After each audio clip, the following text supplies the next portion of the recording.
We guide you through how to fix Google Chrome search engine changing to Yahoo and remove Yahoo search quickly. So the first thing you need to do is to open Google Chrome and click the three dots in the top right corner of the screen, then select Settings. In the left menu, click Search Engine and make sure Google is selected as your default search engine.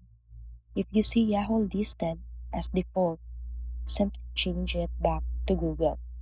Next, click Manage Search Engines and Site Search. Find Yahoo, click the three dots beside it, and choose Remove from List. If it appears as unwanted option after that, go to the Extensions section by clicking the three dots again, selecting Extensions and review all installed extensions carefully.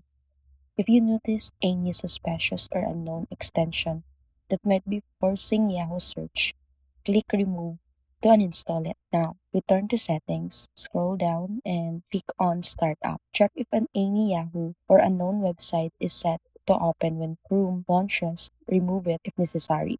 And finally, go back to Settings again, scroll down, click Reset Settings, and choose Restore Settings to their original defaults to completely remove any browser changes caused by unwanted software. Once done, restart your Google Chrome and your search engine should stay on Google instead of automatically switching to Yahoo.